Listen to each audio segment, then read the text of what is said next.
Those few categories that Pastor Dave just mentioned, we'll get started in a second, are actual touches of leprosy. And we know that there's a term used for our Messiah as the leper scholar, also one that I penned myself, the leper liaison. Father, have your way in this place. Have your way with what you've given me. In the mighty name of Yeshua HaMashiach, amen. Some might be wondering, why is the Torah portion a little different? I figure, hey, we're all plugged into the correct calendar. Why not line up the yearly cycle with that calendar, right? Why use the Hillel 2 system of the rabbis with the truth that we have now? So I said, let's just do it like this. So this week's Torah portion is a double portion. We're going to be here for about 4 hours. Even though it's Tazria Metzorah, the 2 Torah portions, the title for this is Redemption Veiled, touched by the leprous liaison, and Nagah HaMetzorah Kashar in Hebrew. So if we think about this, based off of Leviticus 12 all the way through chapter 15, verse 33, you know, Leviticus, the book of Vayikra, is not the book of the Levites. It's the book of the calling. Vayikra, and he called. It has the assignment for the sons of Aaron and the Levites in there, but this is the book that teaches us how to hear. It teaches us what teshuvah really is, repentance. That's why it's the schoolmaster system. So behind the veil of prophecy, we actually uncover a mystery that's encapsulated in the essence of something that is found back in Genesis 3, Nagah, the touch. So herein lies the sign, just follow me. A profound revelation of the leper liaison who ushers in what the entire Torah, the entire purpose of why Yeshua came, which is to give us freedom from death. Should have clapped right there, unless you want to walk with death. He came to free us from the claims and the grips of death, mending the covenant breach and elevating the once forsaken people through something that is written in the scriptures called the remission of sin. And what the remission of sin is, it's basically this: a freedom from what is incurable. Death is incurable. The only remedy is the touch from the leprous liaison. Even the rabbis knew about this. The Western church doesn't really realize this aspect, but even the sages and rabbis of old knew that when the Mashiach would come, as soon as lepers would start to be healed, they knew the actual Messiah was in the vicinity. And this is what happened when Yeshua was here. He began to heal the sick, raise the dead, deliver people that were demonically oppressed and possessed, and he began to heal lepers. It was that one thing. It's even in the Talmud. They talk about when the Mashiach arrives, here's how you'll know the Messiah is in our midst: when he starts to heal lepers, the incurable. I love that about the Messiah. He targets the most intimidating situation and takes that on first. Like someone taking on the bully. He takes on the bully first, and then all the little minions of the bully seen what happened to the bully, and they run. It's similar to that. Touched by a touch from the leprous liaison, the royal touch of freedom that's actually bestowed and given to those that have been ensnared in the throes of affliction. And affliction can be multiple things. Granting access into the redemptive work of Yeshua that's transcending judgment, a sacred threshold that only the redeemed have the right of passage. Only through the Messiah. And here the gates that once held the soul captive swing wide open. Look to your neighbor and say, the doors are open wide, beckoning us to enter through the narrow gate into the kingdom reign, and repentance through the Melchizedek order alone. Within this sacred space, pulsates the power of transformation and the divine Melchizedek transfer. And we're going to look at this as we continue to go on, that all healing, all deliverance, all salvation aspects come by way of the Melchizedek priesthood only, through Yeshua. In Vayikra chapter 12 through 15 resounds with the instructions of several things that are vitally important. Purity, unveiling the holiness code of the covenant, and intricately interwoven into the very sinews of all of creation. The very covenant of the Father can be seen throughout his entire creation. This is why the creation cries out for the manifestation of the sons of Elohim, the sons, the heirs, that's the men and women together, collectively, the heirs, the joint heirs, creation is crying out for. How many joint heirs are in this room?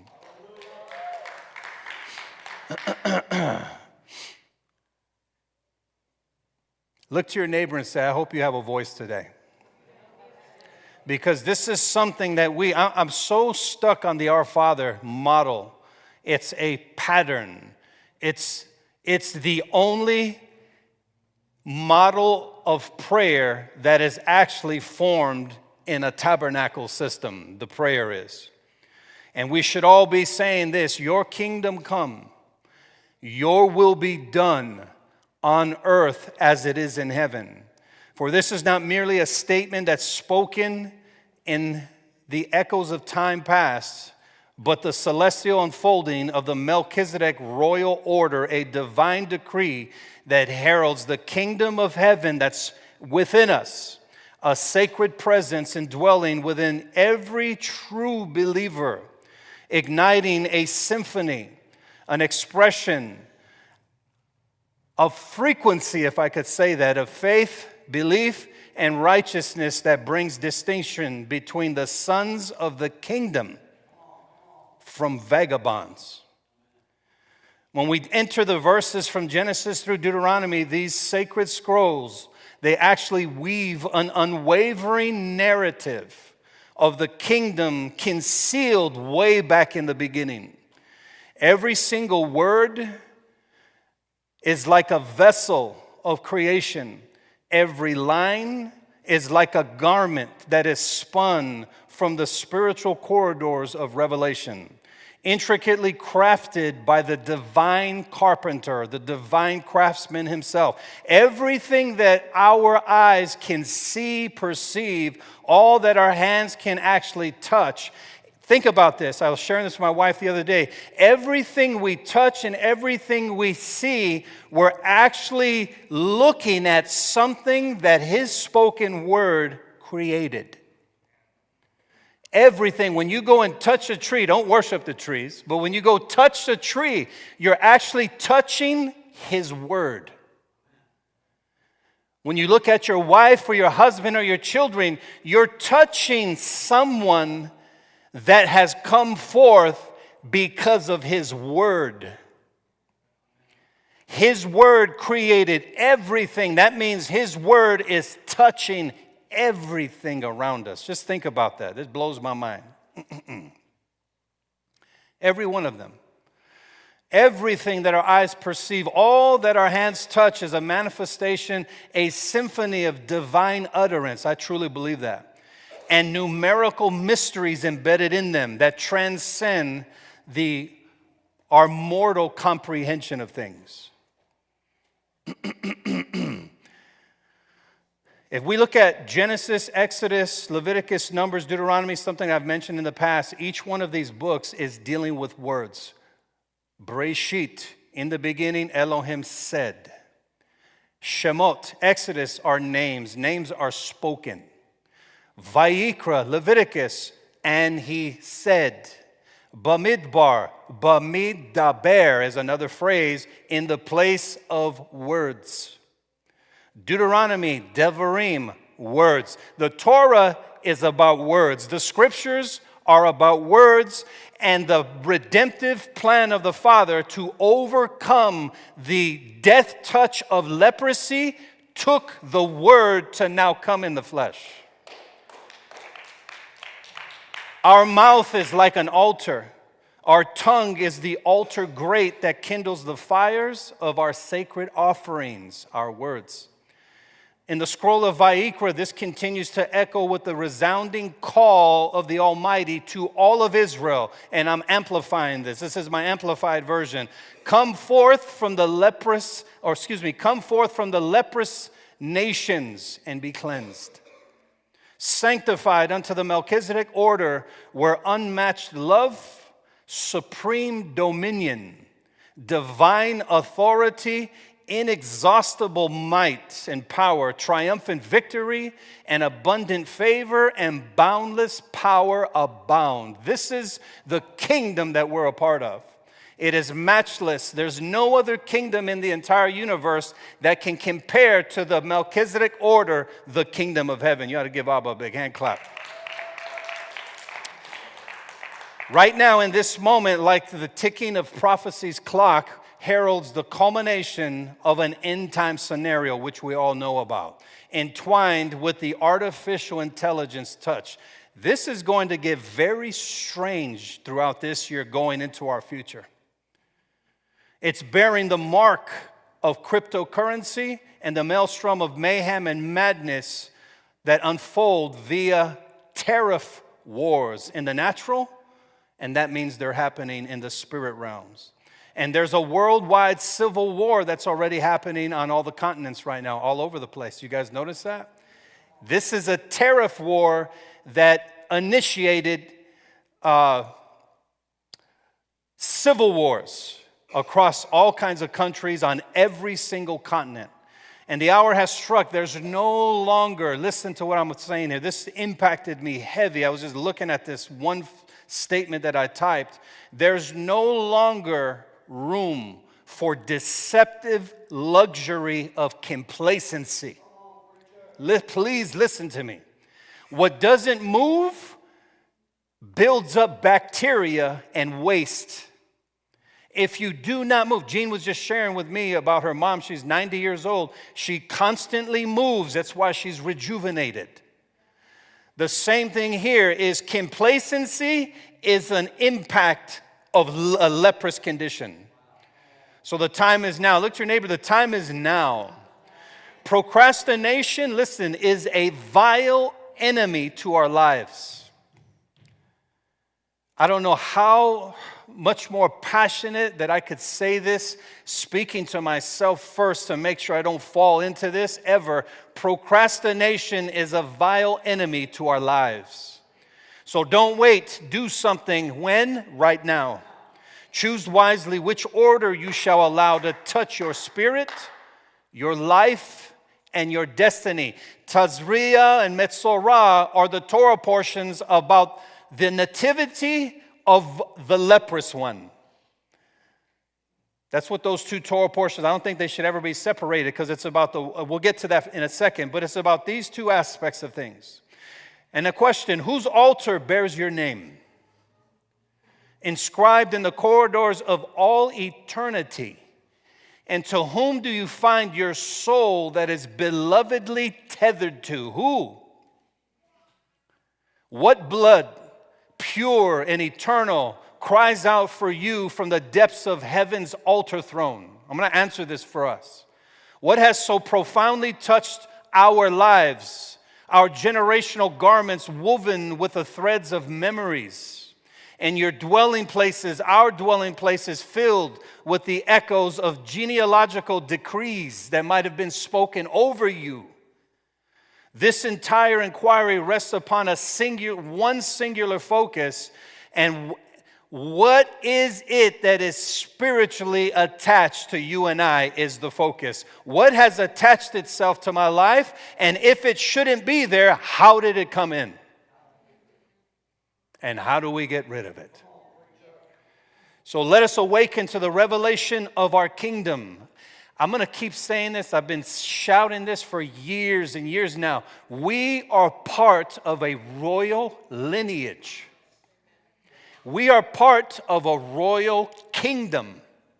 We are part of a royal family, and we are constantly watched over by the royal high priest, king, and redeemer, Yeshua the Messiah. Let us awaken to the revelation of our kingdom, for it is this divine choreography that we find our true calling, our purpose, and the unfolding of the eternal tapestry that's designed by the hand of El Shaddai himself. In the covenant pillars of Matthew through John, we actually glean wisdom from several things that are being spoken. I'm building up to some powerful things here. From the words of Matthew 11, verse 4, and Luke 7:22, I'm going to amplify this because I want to bring this to a more modern time as opposed to reading from the King James alone, right? Go say unto John, if it was a modern time, look what Yeshua would have said, knowing what we know now. Go say unto John the manifestations of divine healing. Remember he told John's disciples, go tell John that the blind are healed, the blind see, the deaf hear, the sick are healed, the dead are raised, the lepers are cleansed. Go let John know, because John's going to realize the Messiah's in our midst. Go say unto John the manifestations of divine healing, the wondrous metamorphosis of my beloved people, those who were once ensnared by the afflictions of leprosy, now rendered whole by the divine touch of salvation himself. They emerge from the clutches of the great deceiver, the shadow of Babylon that envelops the world, boldly stepping into the revelation of the Melchizedek order. Our King came to empower his once imprisoned people. He didn't free the people first. He empowered them in their mind first.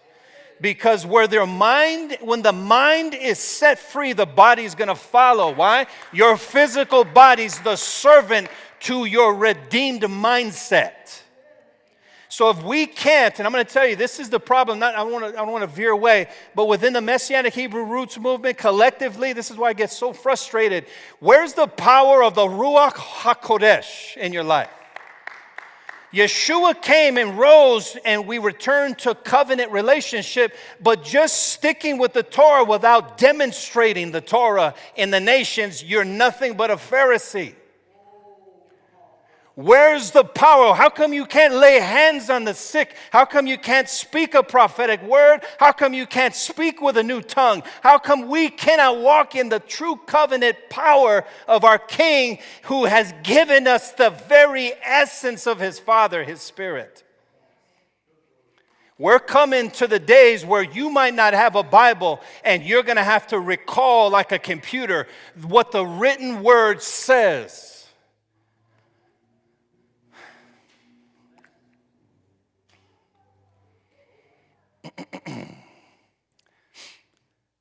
As we continue to dive into the profound declarations of the leper liaison, let us skim the surface just a little bit of the narrative in Luke chapter 4, 22, verse 22 through 31. An interesting phrase comes out. We hear the echoes of the crowd who murmur with skepticism. Most of the people didn't even believe Yeshua was who he was. The religious ones of all people who know the text didn't believe he was the one. So a phrase that the Messiah says, that they would ask him, "Physician, heal yourself." Why would they ask him to heal himself? He hasn't been scourged yet. That Passion of the Christ, that's not how he was whipped. Because if that was how he was whipped, Paul was whipped 5 times more. Paul's not greater than Yeshua. They saw him absorbing the sicknesses and disease and the leprosy that was placed upon the people at that time. It was a transfer. Every time he touched someone, their sickness was transferred to him. His wholeness was transferred back to them. That's the power of the leper liaison. He came to liaise. He came to stand in the gap as a mediator between life and between death. He became that pass-through veil that death is like the IRS. So there's a pass-through part. If you're one that walks in trust, called a pass-through part of your trust, the IRS can't go past that. Death can't go past Yeshua. We have our pass-through when we trust the finished work of Yeshua. Now death can't follow you through that dimension. In Luke 17, verse 11 through 18, we witness a profound symbol, a community of lepers standing at a distance representing the exiled houses of Judah and Ephraim. Their affliction serves not merely as a physical ailment, but as a vivid portrayal of the spiritual estrangement from the divine presence of the Most High Yah.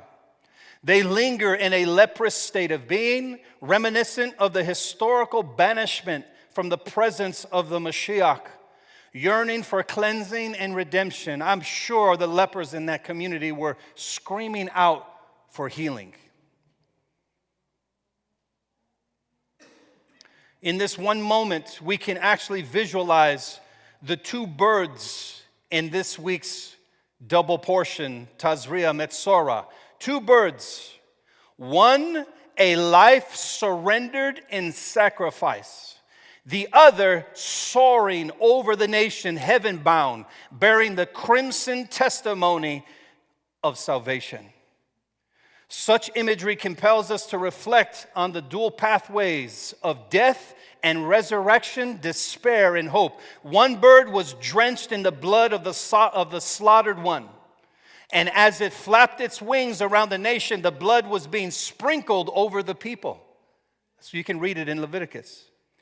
The narratives of Matthew chapter 8, verse 1 through 4, chapter 11, and chapter 26 further illuminate this theme, revealing the transformative encounters of the afflicted with the divine healer himself, Yeshua. And we're going to look at these things. We've crossed the sacred threshold of an epoch. The age of artificial intelligence's dominion is right here now. It's here, you guys. A dominion birthed from the very dictating demise of man's lust for dominance. Behold, these patent owners, I've mentioned this before, they approach to reclaim their investments, their transmitting utilities, their property. For their touch, their signature is imprinted upon every host that has been submitted and surrendered over. It's interesting because the word for artificial in Hebrew is me'useh, the same we get asa from, to make something. It's me'useh, which means fictitious or artificial. Notice everything that the Creator does, the enemy will come to artificially copycat it. So that means everything that the enemy does is not authentic. Something that is not authentic is soulless, lifeless. Just keep that in mind. The Babylonian system is making and manufacturing artificial hosts right before us right now. And I find this interesting because this phrase for fictitious and artificial has the same numerical value of HaKodesh or HaKodesh, the sanctuary. AI is being used to make a fictitious temple, a digital and artificial body. You should see what they're doing behind the scenes in Israel right now. It's mind-blowing. They're ahead of what we're thinking right now with this whole temple system. They're even thinking about how they can create their own animal systems in case the animals out and about are sickly. They can just create fully healthy ones to offer up. That's what they're planning right now. Look to your neighbor and say the 60s, the 70s, the 80s, and the 90s are never coming back. They're never coming back. Upon our entrance into this world, we were all impacted by this same fictitious touch of leprosy right when we were born. And the system, what did they do? They created their own system through the birth certificate system to make it to create a title against this fictitious lie. and make us responsible. That is a touch of leprosy. Titles, certificates, and registrations are all surface level touches of leprosy. It can get real quiet when you start talking like that. This is a call to awaken, to tear apart the illusory veil and reclaim the purity that only lies in the Messiah. This skin garment has spotted the lives of many, and now is the hour where the deep slumber of Israel must awaken from the leprous, lethargical, lazy age, a deception shrouded in duplicity. And this is the genesis of the New World Order, a time wherein the power is set to accelerate with unparalleled intensity. We're about to see some crazy stuff. Once the flesh of the masses lay touched by an affliction, spewing forth, engulfing the very identity of man, his garments draped in a shroud of uncertainty, woven from the very threads of illusion and lies, where each stitch whispers secrets of a leprous touch in the lives of many. In the chronicles of our scriptures, garments actually represent several different things. They represent these articles of clothing, but as powerful emblems, pulsating with the complexities of man's identity. What you wear identifies who you are, what you put on. Not just clothing, but what you put on. I'm going to leave it like that. What you allow to enclose you is who you really are. In Matthew 13, the Messiah, Yeshua, he imparted the profound and mystical kingdom through parables unto the masses as well as to his devoted disciples or Talmudim. And he was doing what? He was concealing divine truth from those who tread the path of skepticism and unbelief. He began to speak in parable forms at that time.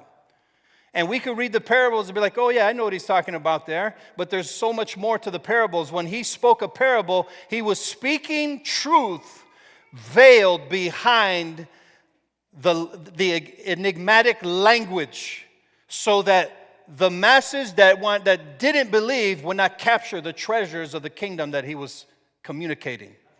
You have to dig them out. You have to make the conscious decision, this is for me. You have to.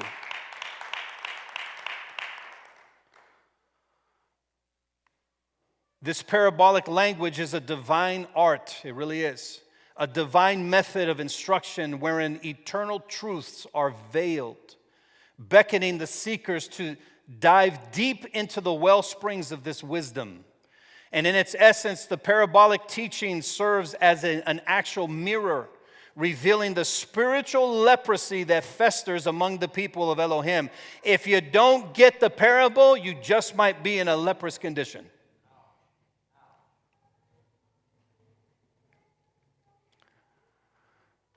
This marking of Elohim's chosen is actually upon us. He's marking I believe the Ezekiel marking is happening. People are waking up to a lot of things. The Western church, as we know it, is shattered. Absolutely shattered. You can ask leaders everywhere. It is not the same. You're having men and women starting to stand up, making teshuvah, repenting, asking for forgiveness, saying, we have been doing some things wrong. This is why I'm going to say this. I mean this very humbly. I don't mean this in an arrogant way at all. This is why I'm so grateful that we've been in the truth for quite some time now. It doesn't mean we've arrived, but we are in the truth. We know these things. And there's more that are coming. I just cannot wait. Man in his sacred journey is to do something. He's to thrive by the leprous removing rhema word, the breath of life. So there is a lie, or there lies a profound distinction between disciples and multitudes. There's a total difference between the multitudes and the disciples. There's a big difference between the sheep and the goats. A major, major difference. So let's look at this. unraveling the sacred tapestry of Tazria and Metzorah. It's an expedition for all of us into life itself, transformation and redemption that has been veiled within the Torah. You know, salvation and redemption has been veiled in the beginning, since the beginning. It's not anything new. Tazria unveils the sacred dance of conception. It's heralding forth the seed, in Hebrew, zarah, the primordial spark of all creation. All creation came from a seed, came from one little seed of the Word. The Father used one word to create everything. That still blows my mind. The very essence of life ignited by the divine hand upon mankind. In this shadow of the divine Genesis back in the beginning, before man even was, we actually encounter, or when man was first brought forth, let me back that up. We encounter Metzorah, the leper one within the tree of the knowledge of good and evil. One who was stricken, an emblem of suffering, a mirror reflecting the afflictions that simmer beneath the veil of the skin. We're going to look at this. I just cannot wait. The numerical weight and the numerical value of Sarah resonates with another number, 360. I don't think that's a coincidence. Why? Because now we're seeing, myself included, we've embraced this covenant priestly calendar of the Father. We just didn't know how to put things together. I didn't know how to put it and nothing together with that. I just knew in my spirit, I said, okay, Remnant, we're going to shift, and we changed. Why? The Father's saying, I've got to clean my people up, even with the improper calendar convictions. The wrong calendar, the wrong priesthood, the wrong high priest can bring the individual, if I could say that, into a leprous state. It's scary. And you know what's even more frightening is when someone's in a leprous state of being and they're defending that. That's scary. To defend leprosy, imagine that. Imagine being so blinded by leprosy that you're going to defend it because you just don't understand.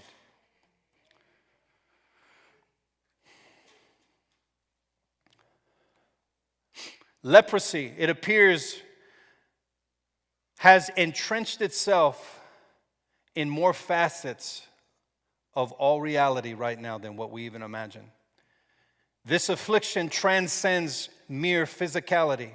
It emerges as a profound spiritual scourge. We're talking about leprosy. That's what these Torah portions are about. Conception and how to deal with leprosy.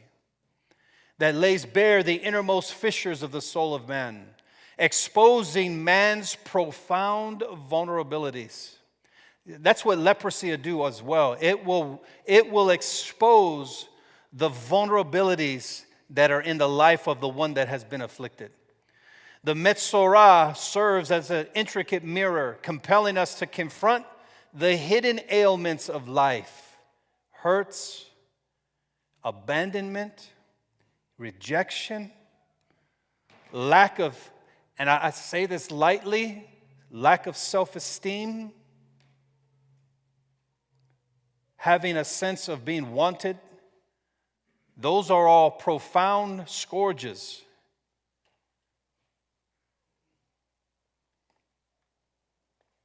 But this Metzorah serves as a mirror, helping us to confront these issues, maladies that remain concealed until illuminated by the penetrating light of the divine examining hand of our King. In this revelation lies the opportunity for transformation as we grapple with the stark truths that must be addressed in these two Torah portions. These two, they weave an intricate tapestry of profound revelation. I love these two Torah portions. They're filled with so much. As the Metzorah unveils the hidden reality that beneath the superficial veneer lie the wounds and scars of the soul's journey, eagerly waiting for healing. You know what I pray for this? That this teaching will touch at least someone and bring freedom and healing as you hear the words of what the Spirit of Abba is saying. That's my heart's desire. It really is.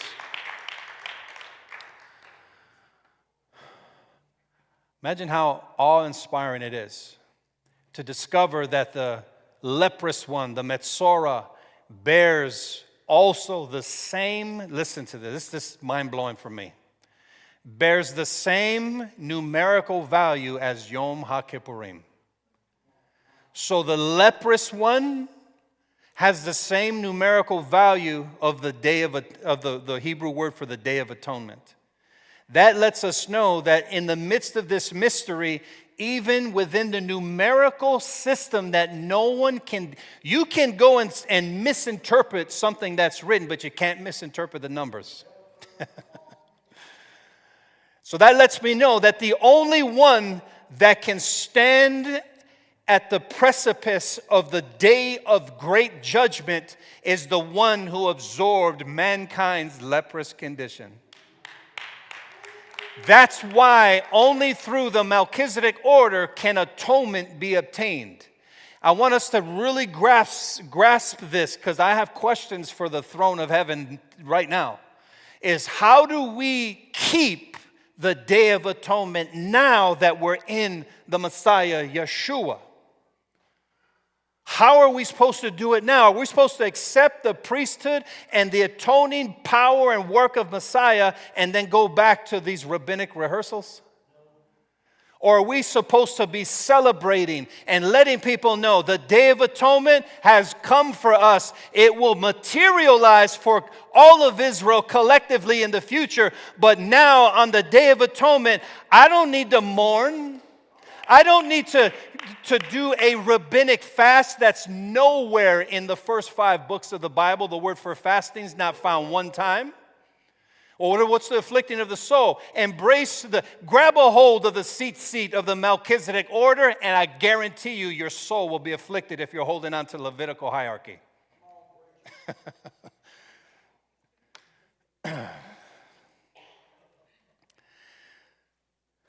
Now, the ordinal value of our title gives us another Hebrew word of our phrase we just mentioned, is the Hebrew word Na'ilah. It's the closing of the gates. The gates stand resolutely shut against our leprous affliction. For he who has become known as the leprous one, the leprous scholar, Yeshua, the anointed one, manifest as our healing touch. He is the extended hand of the Father touching us. See, it wasn't like the Son was sitting in the heavens saying, you know what, I think I should go, send me. No, it's the Father, God, Elohim, the one true Elohim, through the manifestation of the Word made flesh, the Son. It was the Father touching His children. He couldn't come from the throne. Why? Because no man can live and be in His presence, especially in a leprous state. But the Father, through the Son, was physically touching His creation for the first time like that. It's never happened like that. Never in the garden was He like that, physically touching. No. He descended to the lowest state of man in His leprous condition, put on the leprous garment to touch and restore the ones who rebelled against Him. He didn't have to do that. He didn't have to do that. I thank Him that He did that. When you have blood on your hands, you're very grateful that He did that. When you've committed the most worst crimes and the forgiveness is there and you have a sense that He has pardoned you because the blood of Yeshua, you will definitely realize the impact of that. But if all you've ever done was maybe take a pencil from your father's desk and get spanked for that, you have not experienced the demonstrative revelation of forgiveness on this level and cleansing and wholeness. So watch this. The gates stand shut against the leprous affliction.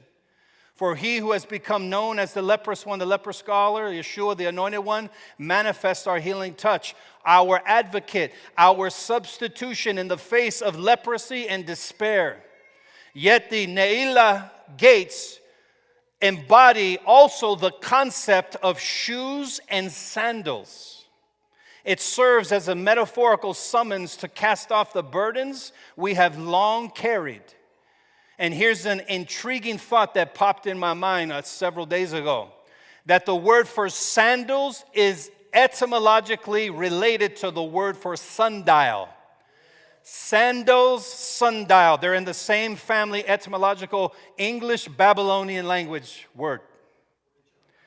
When Moses stood ready to enter the sacred space upon Mount Sinai, a command from the divine voice proclaimed to Moses, "Take off your sandals," revealing the deep-rooted connection of this Hebrew path. Where was Moses? He was a Melchizedek until the coming of Messiah. So he had to take off his sandals in order to enter the Holy of Holies of the Melchizedek order, the royal righteous order of our Creator. You cannot come with the sandals of your fathers, Levi. You must come first as a Melchizedek into my presence, because my presence only recognizes the Melchizedek order. Otherwise, you'll have to conjure up incense so thick of a smoke to enter the Holy of Holies before you go in and dwell there and manipulate the blood behind the veil on the Ark of the Covenant. You can't be seen. But in the Melchizedek order, there's no need for man's incense. The atmosphere is already supercharged with the presence of the divine. Take off your sandals, revealing the deep-rooted connection of this Hebrew path, the sacred act of shedding earthly encumbrances, as well as all of the religious ones. Through the veil that separates the natural from the supernatural, the Father, Abba, Yahweh, Yahuwah, unveiled the revelation of blood atonement to Moses. Coursing through Yeshua, the Redeemer King, Moses was not allowed to speak what he saw up there, but he saw a pattern that was after the pattern of Yeshua. So by him being given, because of the fall of the nation at that time, he wasn't only given the pattern body, but he was given the wisdom of what the blood would do. That the blood would hold this superior authority to reverse an affliction, to reverse death. Imagine reversing the death penalty. That not reverse the death penalty in such a way that you won't see death right now, but I'm talking stopping death itself to where it never, ever can come near you. Imagine that.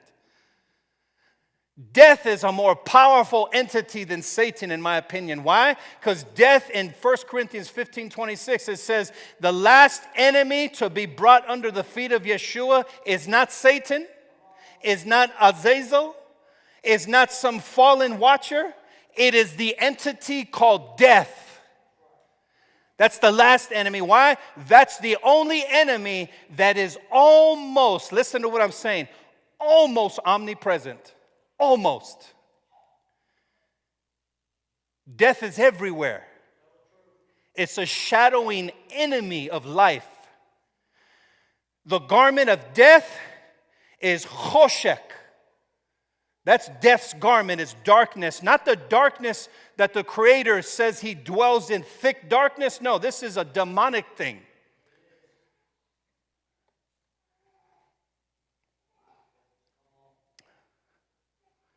The Redeemer King, drawing Moses close to the divine voice behind the veil of thick darkness. And today we find ourselves actually teetering on the edge of a profound awakening, beckoned to shed the leprous shoes that have been stealthily shackled to many through a silent complicity. Or can I say, silent acquiescence. Man, oh man. The last Adam, Yeshua, who was conceived in the womb of creation, specifically on a microcosm level within Mary, we know that, would bear the atoning power of his blood for a lost and wayward people. He came to assume upon himself the collective leprous condition of a broken and spotted world. Love, in its boundless demonstration, literally reached out to the unreachable. I don't know about you, but that really hits me to the core. The scripture says that Elohim is love, and love reached out to a fallen, broken, shattered, and spotted, leprous world. I can't even wrap my mind around that. None of us in here have that kind of love. No one. We don't. I know I don't. How could someone love us that much, especially when we didn't deserve it, to come right side by side with you as you are, yet not of you, and let you know everything's going to be okay? Through repentance, you become like me. Through the descending order, I have put on what you've become, only to bring you to a place that you originally were in. We don't even comprehend that. What manner of love has anyone ever given compared to this, to lay your life down? You know, when Yeshua came, it was an automatic victory. We believe that, right? But think about it. Even with his submission to the Father's will in a physical body, he was still subject to the temptations that could have caused his flesh to stumble. Think about that. If that was not possible, that he had to overcome even in the flesh, then Satan would have never come near him. Or on this side, Satan was wondering maybe he could stumble with some of these things, so let me make my attempt like I did with the first Adam. So I find that very interesting. Also, Tazria and Metzorah have the same numerical value as Hashemayim ve'et haaretz, the heavens and the earth, that's found back in Genesis 1:1. I don't think it's a coincidence. This has been hidden way back in the beginning. Concealed within the depths of this revelation lies a transcendent prophecy, a foretelling of the one destined to descend from the heavenly throne, which is Yeshua, the Messiah. Let's look at and shift gears regarding the Metzorah and Sarah. There's several Hebrew words from the root of this Metzorah. The first one is matzar. It means to bind or to be bound. This is the characteristics of leprosy now. This term encapsulates the essence of confinement, evoking a sense of limitation. This is going to get very sensitive here. Of limitation that restricts both body and spirit. We also have metzer, which means a boundary, a divine delineation that separates the sacred from the profane. This boundary serves as a sacred threshold, a pivotal line where the spiritual realm meets with the earthly dimension, urging us to re-examine our own boundaries, metzer. Then you have metzar, which means the straight or a narrow place, symbolizing not merely a physical confinement, but a source of distress. This is why Yeshua was saying to walk upon the narrow path. Why? It's a constricting path that keeps the flesh in line so it doesn't overflow the banks.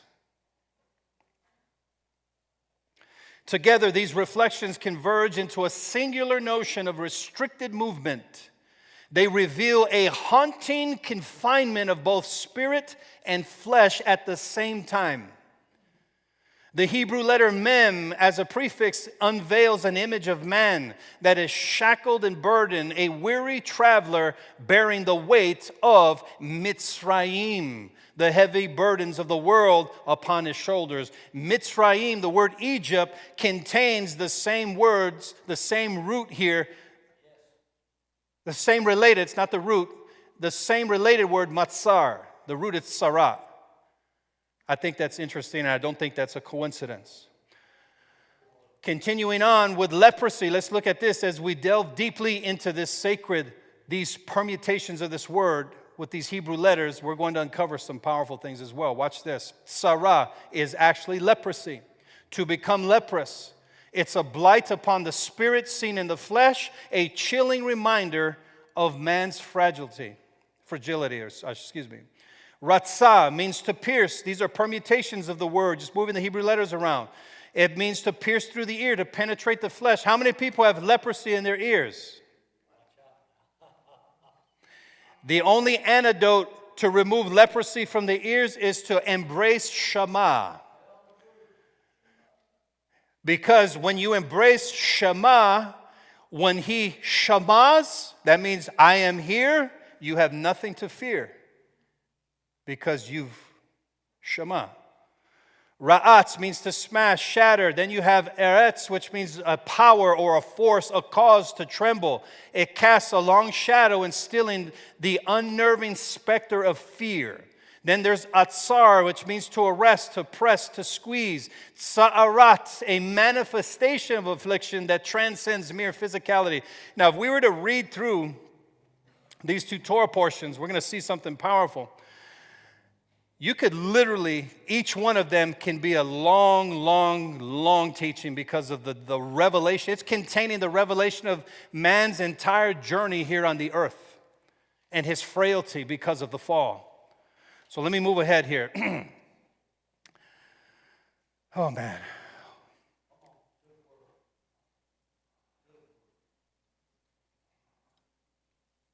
One of the signs of leprosy was a white spot upon the head, a mark separating the afflicted from the community. This white spot mirrors the very second temple system as well that has taken root in Jerusalem, heavily steeped in Ashkenazi influence, steeped in the four shades of Islam as well. The four shades of leprosy is on the Islamic flag. I couldn't believe it. I was like, it's right here in our face.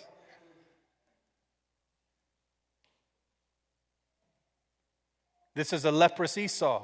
Yet this white spot is rising up. The hair of this white spot reveals another metaphorical insight from the Hebrew word ha-sha'ar, the gateway. The gateway to being inflicted with absolute leprosy begins with a white spot, the rising up of something white on the surface of the head. And in this case, if we were to attach this to the state of Israel right now, and no, we're not anti-Semitic. We're speaking biblical, scriptural, and historical truth. National Israel is scattered. I should say biblical Israel scattered in the nations. But there's a white temple system rising up. The first sign of leprosy is the rising up of a white spot on the head. The head is the mountains of Jerusalem. The white spot is the third temple. Keep that in mind. So let the voices in advance proclaim this right here. Leprosy, you have no jurisdiction over my mind, over my flesh, my family, my health, my ministry, my present, my future, or my goals. Leprosy, no vacancy, no assumption to your presentments of temptation. You have been overruled by the superior altar and the blood that speaks from there. Awaken, O sons and daughters of the covenant and of the Melchizedek order, and embrace this truth. The time to reclaim our identity and our heritage has arrived. And as we stand resolute against the shadows of affliction, we stand on this truth. May the boundless mercy and power of Elohim shatter the chains that bind those ensnared in the enemy's deceptive lures. And I prophetically speak that. The only altar of Yahweh Elohim to which we must cling is the sacred one where Yeshua was crucified.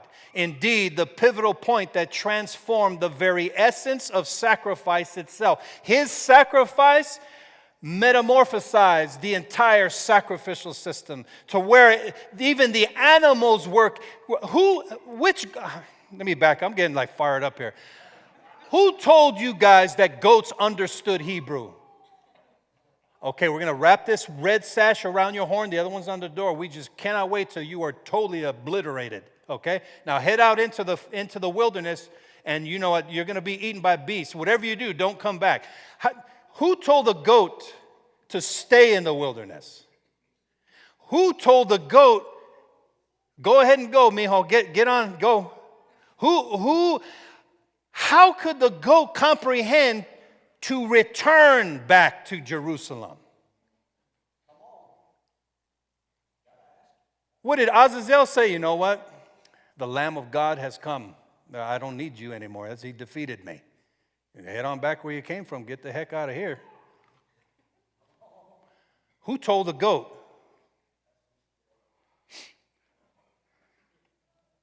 I don't remember anyone telling the goat that. When Yeshua triumphed over the grave, he rose in radiant, he was glowing purity, a beacon of unblemished light, untouched and unsullied by the taint of this leprous world of flesh. The altar of the Antichrist contrasts with the sacred altar of Yeshua, the Messiah, symbolizing a battle for the very soul of mankind. It's all about altars. I'm realizing that right now. It's about the kingdom of light and the kingdom of darkness. It's about two different altars and two different kings. The entire Bible is about that. The victory of the King of Kings over the opposing king system. That's what it is. It's about two different kings. One is righteous and one is satanic. Two different kingdoms. The altar of the Messiah is the superior altar. And now this white embodies the divine essence of the Melchizedek order, while red, these are the colors, that's a representative of Esau, the Edomite lineage. Think about this. And the might of Rome serves as a harbinger of corruption. So when the pure and the profane intermingle, a shade of pink emerges according to the Torah portion. A metaphor for a treacherous, leprous contagion that threatens to infiltrate the very being of the people. And this nefarious fusion of artificial intelligence with mortal flesh unveils a contemporary manifestation of spiritual leprosy. That's why in Daniel you see the mixture of iron with red clay. It's a mixture. It's going to be a leprous condition that's made up of artificial intelligence and mankind. Remove the soul of man out and put in computer chips. Leprosy. To mix the sacred Levitical mandates with the sovereign jurisdiction of the royal priestly kingdom is to concoct a recipe for spiritual decay. Leprosy. We can't mix the two. You cannot create a chimera. I like what Pastor Dave said months ago. He says, if they built that temple, would the Messiah Yeshua be welcome there? That lets me know something. That lets me know something vital. That lets me know something very, very important. And however, as we step boldly through the gateway of our Melchizedek order, we stand firmly and unyielding as we proclaim Deuteronomy 10:17. Ki Yahuwah Elohechem, Hu Elohai Ha-Elohim Ve-Adonai, Ha-Edonim Ha-El Ha-Gadol. For Yahweh your Elohim is the Elohim of all powers, and Master of masters, the great and almighty one. That's our declaration. In Leviticus 12, we encounter a woman standing at the threshold of the sanctuary. This is going to get crazy right now. An emblem of the first woman who dared to reach out and touch the sacred grounds of Eden, where the divine bond between Adam and the woman was born, if I could say that. Last time I said something like that, I confused someone. The inner sanctuary of the garden was not merely a physical space. It was a sacred realm designed for Adam and the woman, destined to bear offspring touched by the Rhema word. In paradise, they were endowed with a divine power to articulate, as Yahweh Elohim himself did, to grasp the very afar, the embers of fire from the Adama, and to conceive children infused with the essence of the Rhema word and the breath of life, if I could say it like that.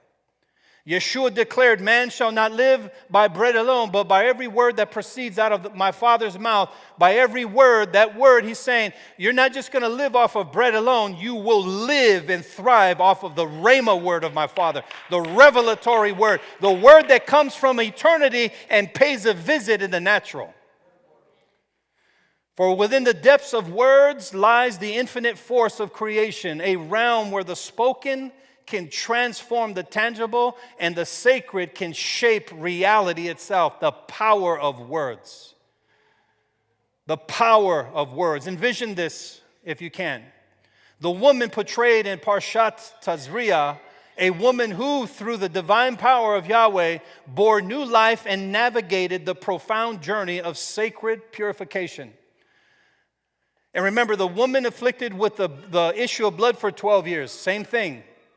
In her moment of desperation, she dared to reach out and touch the very essence of the Melchizedek sanctuary, hence Yeshua, embodied by the high priest after the order of Melchizedek. Whatever trials you may be grappling with in your life today, listen, we all have them. Extend your hand and embrace the miraculous touch from the one who holds your touch of freedom and liberation. I believe that word is good to use right now. Just as she did, you too can access the boundless dominion of the Melchizedek order.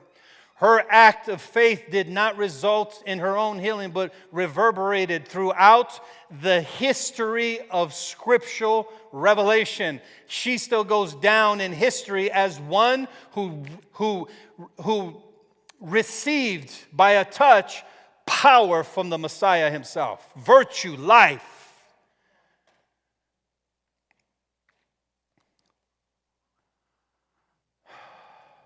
Leviticus 12:4, and she shall then continue. If I don't bring a scripture in here, someone might say something, right? And she shall then continue in the blood of her purifying. This is so powerful. Can I get 20 more minutes? 3 and 30 days she shall touch no hallowed thing, nor come into the sanctuary until the days of her purifying be fulfilled. That's the gospel good news right there in that verse. That's the good news in that verse. So I have a question. We need to hold on with this verse in the Torah portion. When were women granted privilege to enter the sanctuary? Not degrading women, because the sanctuary was only for the men after the order of Aaron. The pages of Scripture remain silent on this profound enigma. I read several things from some rabbis, a couple things from some sages, and they're not connecting this. We're going to try and do it today. There's no explicit verse that unveils the intriguing mystery, nor does it dismiss the captivating phrase at hand. What this phrase communicates, intricately woven into the context, conveys that she, the woman, may indeed step into the sanctuary known as the Ha-Mikdash, only after completing her days of purification. Though her presence goes unmentioned in this specific passage, a woman's not mentioned, it is nevertheless implied with a prophetic touch that suggests her rightful place in the divine narrative that points to a greater cause. What's so profound here is that the blood, the blood was destined to remain for a sacred 33 days. Until the completion of the purity process. This divine timeline finds its culmination in Yeshua. I can feel it already. I can feel this. Someone on the edge of their seat saying, he better not say that Yeshua's ministry was 33. He better not. I'm not. I promise I won't. I'm going to say the truth. Just bear with me. So this divine timeline finds its culmination in Yeshua himself. The revelation of Leviticus 12, verse 4, about the woman, she can enter the sanctuary. It's saying she can't until she's completed the blood of purification. That means she has to sit in her blood. And the Torah is saying her blood, which the woman's not mentioned, I don't know why, her blood that she must sit in is called the blood of purity. I thought when blood leaves the body, now you are ritually unclean. What is going on here? So this finds its connection to Yeshua, who commenced his earthly ministry at 30 years of age. His blood safeguarded within the sanctuary of his flesh until he triumphed over the grave 3 days later. Thus we behold the significance of 30 years and 3 days enshrined in the tomb of Mashiach. So in the depths of Leviticus 12, we encounter a profound narrative wherein the woman is barred from entering the sanctuary, the very dwelling place of the Creator, an intimate space wherein the divine touch seeks to rectify the fracture that was wrought by the fall in the garden. Here we must acknowledge that only the sons of Aaron that were blessed with the mantle of this sacred duty at that time were deemed worthy to step into this sacred space, not the woman, especially in her blood. This restriction is not merely a ritualistic decree, but rather cloaked in rich symbolism that resonates a profound prophetic message that as soon as the body of Messiah is complete in sitting and comprehending the blood of purity, will enter the sanctuary collectively as the body. That's the New Jerusalem.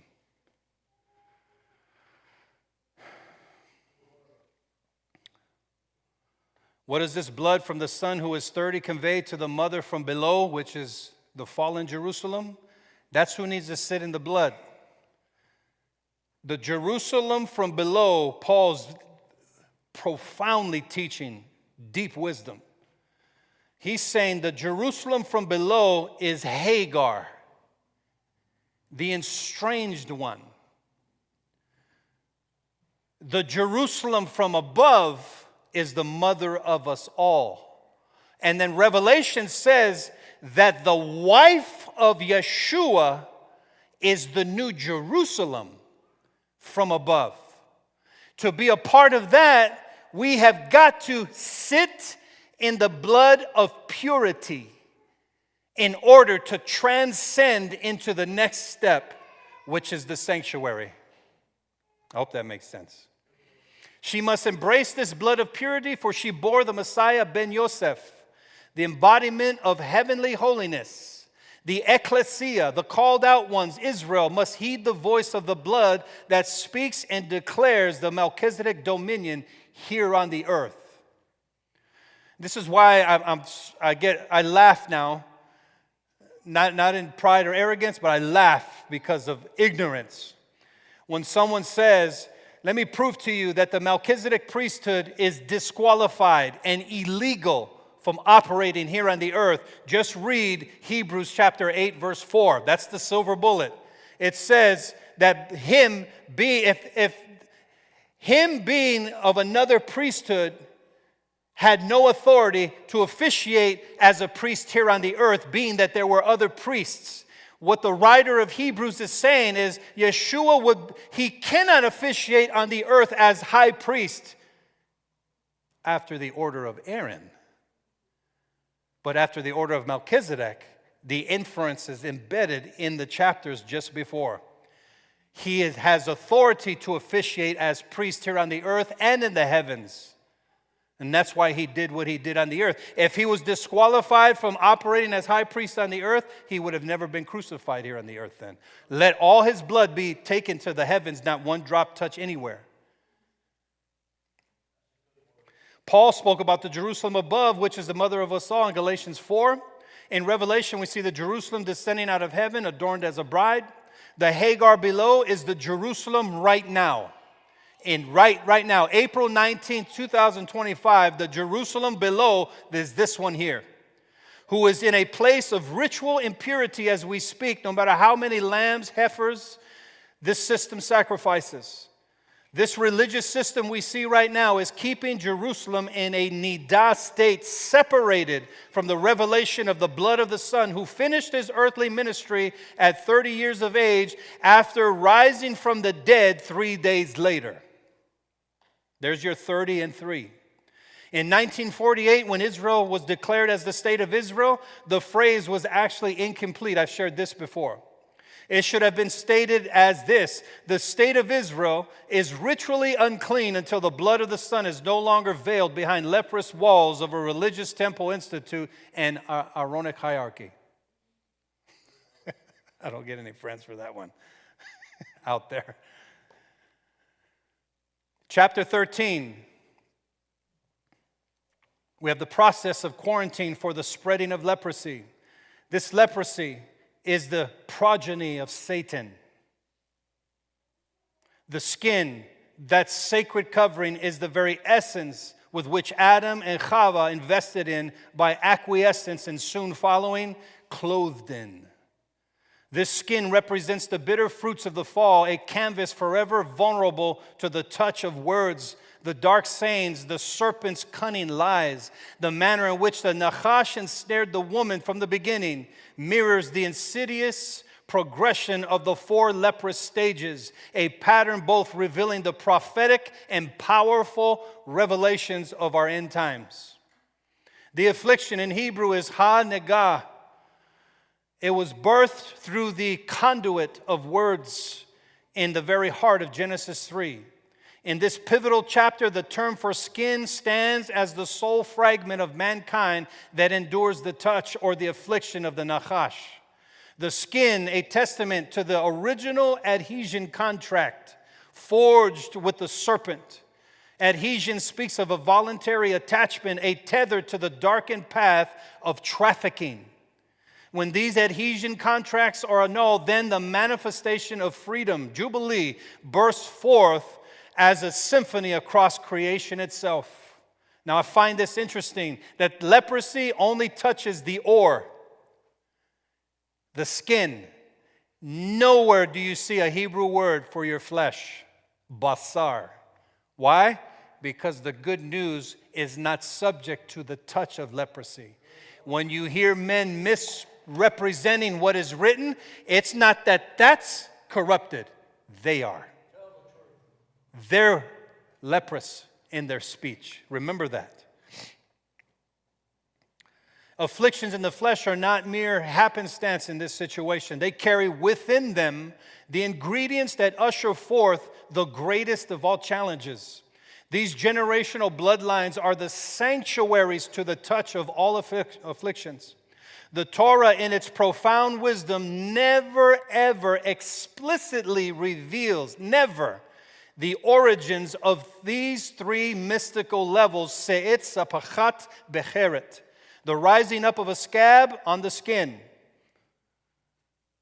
echoing the word nasa, meaning to be bannered under or tethered to something greater. Interesting. The initial layer speaks of a profound takeover from within. The first layer of leprosy means that the entire being has been compromised from the inside. What you see happening on the outside is because it already happened inside. So when Yeshua comes, he comes to do an inner cleansing work. He is not the surface layer shepherd. He does the deep cleansing work even if it doesn't feel good. Se'ah, which is one of the roots for se'et, it depicts an uprising, a vigorous ascent. The nature of the flesh will continually strive to ascend against the original divine order, is what this leprosy represents. In the realm, both the natural and spiritual, there's moments when sons and daughters, listen, children, young ones, where they rise up against their fathers and mothers, listen.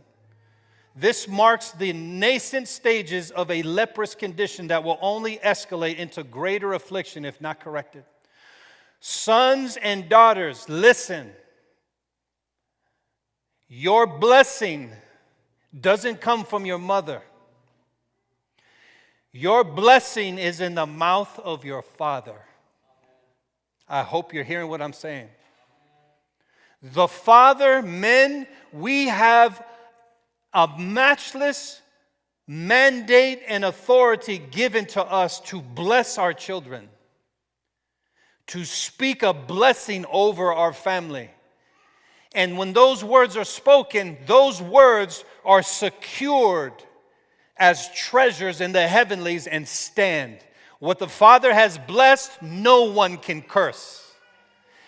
Us fathers, as we're walking, we're representatives of the Father. Yes, we will stumble and mess up on certain things, of course. Maybe get too angry or whatever. But we're still the earthly representative of the Father who sits on the throne. And there is an authority, there's a blessing that can come from the Father's mouth. Remember Jacob, he brought the sons and then he crossed his hands, and Joseph's the father of his sons. He said, no, not like that. He says, I understand, but this is what must take place. Look at what that grown man Joseph did. He honored his father, even though those were his sons. He knew, the ancient Near East knew, the authority of a father is unwavering and is to be cherished and embraced. This is something that's missing from generations today. Not all, but many of them discard their father and mother, discard those who have paved the way for many, many years in ministry. Regardless if they have it all right or not, show honor to those who have paved the way, especially the fathers and the mothers who carried you.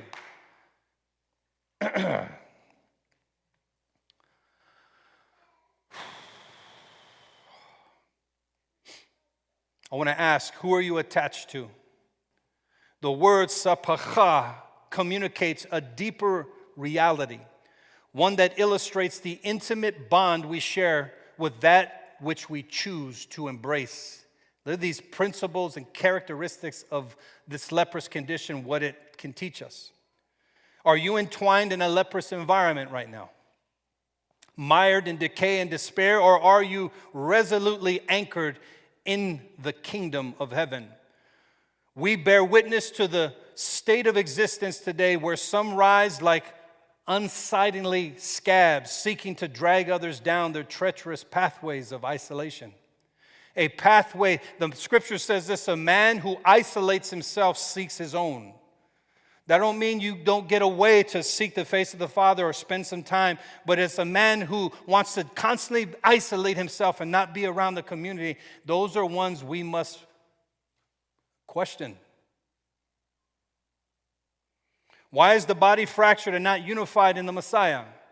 Because many are cleaving to the wrong priesthood and the false Messiah.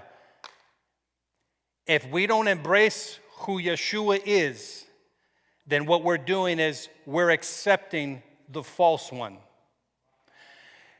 I believe Yeshua shed his blood for me. That's all I need to believe. Okay.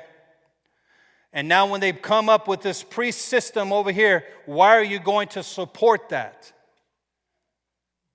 Why not stay on the narrow path that was shown to us, right?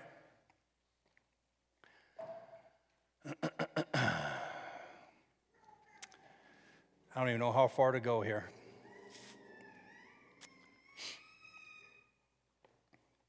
In the Septuagint, this word sapacha, this one word that's expressing the effects of leprosy, I thought this was so fascinating. You guys ready for a revelation here? When they translated the Old Testament from the Hebrew into the Greek, all the 70 rabbis, right? None of them made a mistake. It was all the same.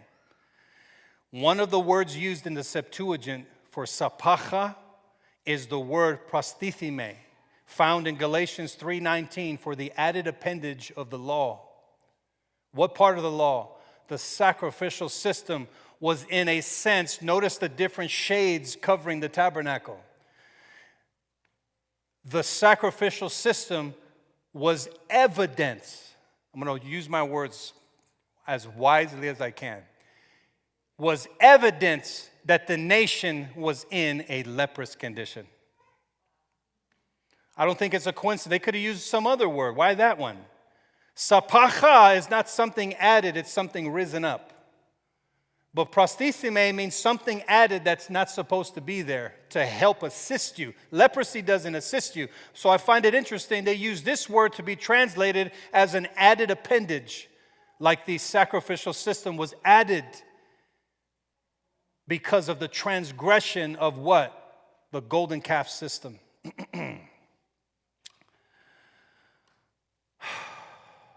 There's so much in here, you guys. I just can't finish this.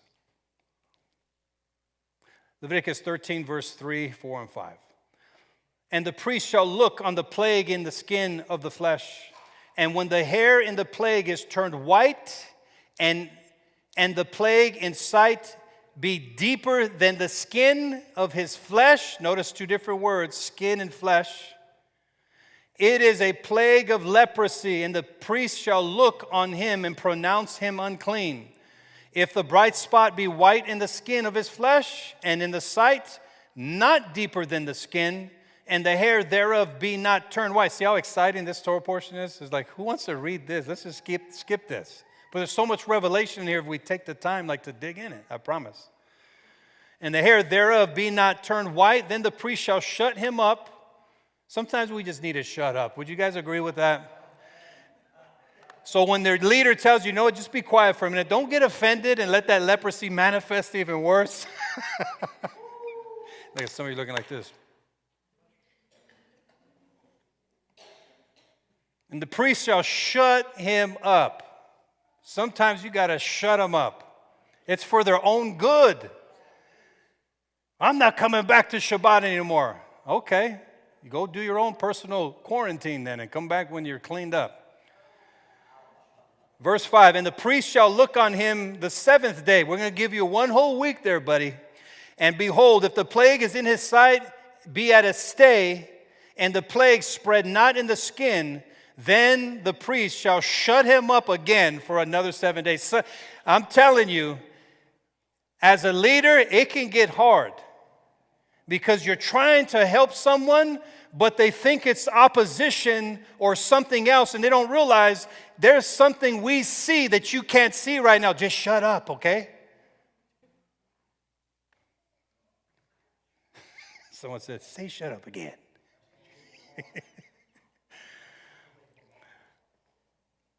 So look at this. In Leviticus 13:2, where it is written, it says to be brought to Aaron the priest, the leper one. This actual phrase weaves a thread connecting us to the prophecy found in Genesis 3:16, where Yeshua is destined to be presented before the high priest Yochanan, John the Immerser, after the order of Aaron. Here it would be John the Immerser who would proclaim Yeshua as the superior high priest king, and really the leper scholar. How did he proclaim him? He didn't say anything, really, by not taking his sandals off of his feet. By John saying, I am unworthy to unstrap and loose your sandal, he was literally declaring, Yeshua, you are the high priest of all priests. There's no way I'm worthy to unloose your mission and send you off into the Holy of Holies of the divine presence. I'm unworthy, is what John was saying. Aharon HaKohen. Let's look at this expression here. There's a mystery here. Within this language of Hebrew lies a powerful revelation. The name can be interpreted to unveil the prophecy behind the veil of Genesis 3:16. The seed of the woman will crush his head. So the aleph of Aharon is I. Haron shall bring forth the conception, gestation cycle, HaKohen of the priest. So the aleph signifies the divine initiation of I will do what? I will bring forth the priests needed for Israel through a gestation cycle. And the only way you will comprehend this prophetic thing is if you enter the gestation cycle of the appointed times and the feast days.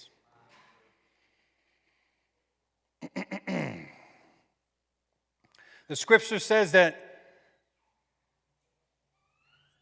the leprosy would turn white. It mentions three words, turned, white, and deeper. And there's other colors there. Turned in Hebrew is hapach. It means to change, even to pervert. White is lavan, which means to be white, to fashion bricks. Deeper is amoch, linked to the dark valley, depths that signal roots deeply entrenched in darkness. And we encounter a startling paradox, the inverted hierarchy of Yeshua's priesthood, a paradigm distorted by the Roman Catholic Church, birthed from the shadowy inception of Edomite influence, like this weekend, a sunrise service. Yeshua did not rise when the sun came up. It was dark and Sabbath was over. It was between the sunrise and the darkness when he rose. But the Catholic Church created, in honor of pagan idolatrous worship, the rising of the sun worship. In verse 6 of Leviticus 13, it says, "And the priest shall look on him again the seventh day, and behold, if the plague be somewhat dark, the plague spread not in the skin, the priest shall pronounce him clean. It is but a scab." Sometimes, I'm telling you, when you come out of a leprous condition, you will have scars. But your scars are not the evidence of that's who you are now. That's what you've been set free from. As the shadow of darkness descends upon this world, it shall serve as a divine barrier, staunching the flow of spiritual leprosy that threatens to infect the very soul of our communities. In this generation, many pulpits shine not with the light of truth, but as bright spots of another gospel, an insidious doctrine that spreads the leprous condition amongst its unsuspecting hearers, luring them into forbidden covenants. In this hour, the sacred assembly, the body of Mashiach, is marred by a grotesque amalgamation of religious practices, leprous and unrecognizable. It's happening. The lines have blurred. The church, the called out ones, Israel, now indistinguishable. You could ask someone with a lot of churches today, you go in there with their lights and the smoke screens and the flat screens, all of this stuff, and they're skinny jeans, like Mario Murillo said. He said, flat screens, smoke screens, and skinny jean preachers. You got to watch out for them. That, to me, he's a real evangelist. A real evangelist. I truly believe he is. I'm going to skip way ahead, guys, because of time.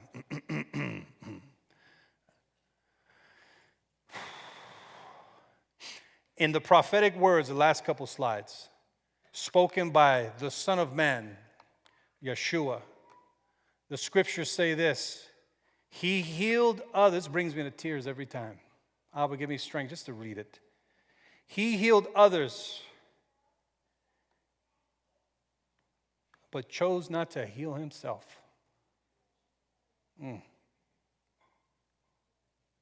Because he didn't come to heal himself. He didn't come to deliver himself.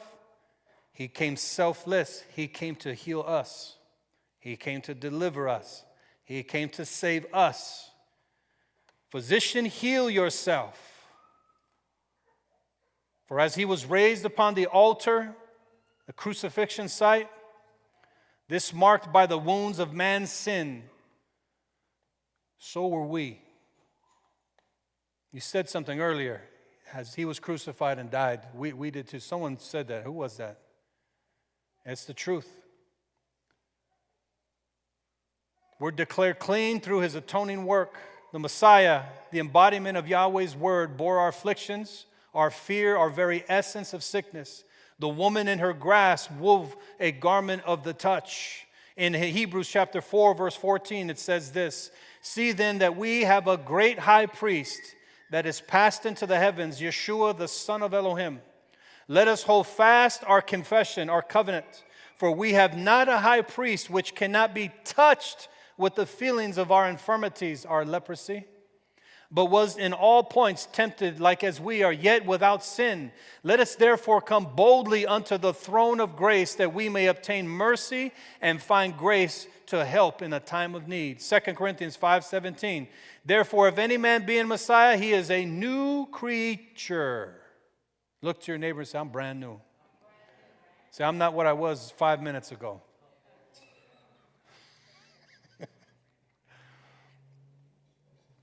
Yeshua's blood breathes life into everyone. Last slide, I'm going to end it here. In Isaiah 53, verse 6, this echoes the wandering of our hearts with intense lamentation. Imagine if we were to pray, imagine praying like this. All we, like sheep, have gone astray. We have turned everyone to our own way. And Yahweh laid upon him the iniquity of us all. Hif giabo in Hebrew, the iniquity of us all, he laid upon him. Let these words ignite your spirit, man. The Lamb's sacrifice radiates freedom through the transformative power of his blood atonement. The chains of iniquity and sin dissolve, severed from the dominion of death. No longer are we Metzorim, lepers, marginalized and forsaken. Instead, we are cleansed and declared worthy by the holy touch of the leper liaison who inquires something. Who touched me? Listen to this. Will you heed this divine call? Who touched me? Can you sense the gentle caress of the healer's hand? Who touched me? Once man shied away from the voice that probed his condition back in the garden. But in Yeshua, the inquiry has shifted from this, where are you, Adam, to who touched me now? From rejected, forsaken, fallen, separated, where are you at? To now, the leprous one comes close, receiving that healing, and the thing you hear now is, it wasn't an angry question. It was a question, say, a father would be proud of his son or daughter with. In other words, you made it. Who touched me? Is the Messiah saying, you made it.